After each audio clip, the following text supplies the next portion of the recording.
Болашақ бағдарламасымен білім алған жастар қызметін ауыл аймақтан бастауы тиіс. Бұл мәселе мемлекеттік қызмет туралы заң жобасында қаралып жатыр. Ал мұндай тәжірибеден өтпеген жастардың кәсіби деңгейде өсуі екіталай. Бұл туралы бүгін Болашақ қауымдастығы кеңесінің төрағасы Бауыржан Байбек мәлімдеді. Өйткені мемлекет қаржысынан шетелде білім алу үшін әрбір жасқа жылына 5 миллион теңге бөлінген. 19 жылдың ішінде 8 мың қазақстандық әлемдегі беделді оқу орындарынан білім алып келді. Сол заң жобасы бойынша бізде болашақта жалпы болашақ түлектеріміз, жалпы бәр мемлекеттік қызметтер жастар келген. Болашақта өзім мемлекеттік қызметте карьераны жасайым десе, өсем десе, олар міндетті түрде аймақтардан өту керек. Әсіресе шетелде оқыған азаматтар, олар көп аймақтардың мәселесін білмейді ғой. Қазақша да үйреніп, кімдер білмейді.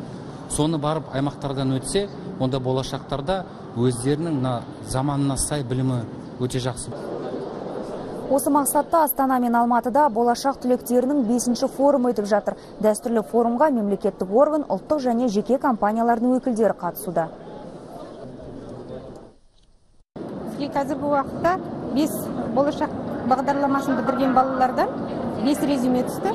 Соның ішінен 3-еуі экология биотехнологиясына, 2-еуі молекулярная генетика, молекулярная биология зертханасына түсті.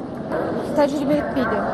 Олар өзінің жұмысқа қабілеттілігіне қарай, біз тек сразу мақсат қоямыз, сол мақсатпен олар жұмыс істей біледі.